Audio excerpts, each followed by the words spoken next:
Hello everyone, welcome back to my channel. আশা করি তোমরা ভীষণ ভালো আছো, আমিও খুবই ভালো আছি। তো অনেক দিনই বৈশাখ মাস পড়ে গেছে আর কি।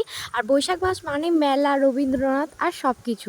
আর পয়লা বৈশাখের একটা ছোঁয়া, সেটা নিয়ে আজকে মেলা দেখাতে তোমাদেরকে নিয়ে চলেই এলাম।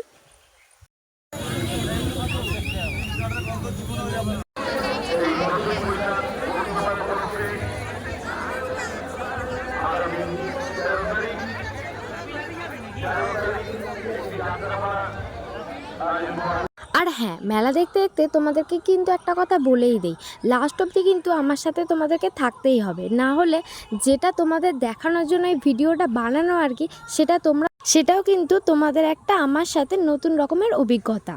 তো চলো, মেলায় এসেছি যেখানে কিছু না কিছু তো খেতে হবে।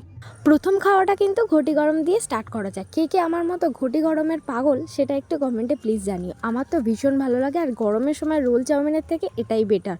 প্রথম এটা দিয়ে শুরু করলাম, তারপর তো আরও কিছু খাবার আছে, দেখতে থাকো আর দেখতেই থাকো।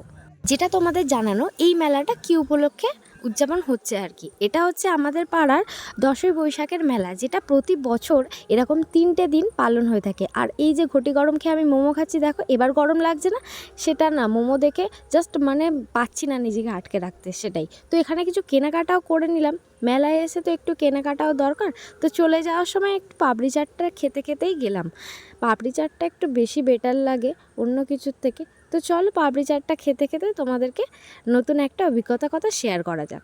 এবার মনে কিন্তু একটাই প্রশ্ন থাকবে যে ও এখন ভর দুপুরবেলা একটা ব্যাগ নিয়ে কেন ঘাটের সামনে দাঁড়িয়ে আছে, কী বা আছে এই ব্যাগের মধ্যে, সেটা আমাদের সবার মনেই একটা ভাবনা চিন্তা। তো চলো, একটা কথা তোমাদেরকে বলা যাক যে আমাদের নিজেদের কোনো দিক দিয়েই আমরা কোনো দিন স্মৃতি, আবেগ, ভালোবাসা বা কোনো কিছু মোহ থেকে আমরা তো নিজেদেরকে কোনোদিনই মুক্ত করতে পারবো না। কিন্তু প্রকৃতির সাথে যারা অ্যাটাচমেন্ট, তাদেরকে যদি কোনোভাবে মুক্তি প্রদান করা যায়, সেটা মনে হয় জীবনের কাছে অনেকটা বড় পাওনা আর কি। তো এরা আমার কাছে অনেকটা দিনই ছিল, খেতো, ভালো থাকতো, সবটাই ভালো ছিল। কিন্তু আমার নিজেরই কেমন একটা খারাপ লাগতো, মনে হতো যদি কেউ এরকম যদি আমাকে ধরে রাখতো, আমি কি ভালো থাকতাম? আমি একদমই ভালো থাকতাম না।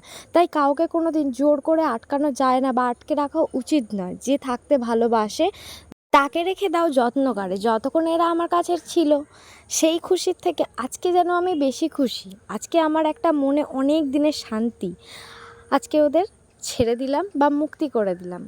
আমরা কিন্তু পুষি নিজেদের শখের জন্য, নিজেদের ভালোবাসার, নিজেদের আবেগের জন্য। একবারও কিন্তু তাদের কথা ভেবেও দেখি না। তো চলো, আজকে এই পর্যন্ত, ভিডিওটা আর বাড়ালাম না। আজকে আমি খুবই খুশি। তো এরকম ভিডিও যদি তোমাদের ভালো লেগে থাকে তো প্লিজ ভিডিওতে লাইক করে দিও। আর আমাকে সাপোর্ট করার জন্য প্লিজ আমাকে সাবস্ক্রাইবটা করে ফেলো, যাতে পরবর্তী যে ব্লগ আসছে সেটা তোমরা দেখতে পাও। আরও ভালো ভালো ব্লগ আসবে। ততক্ষণে টাটা।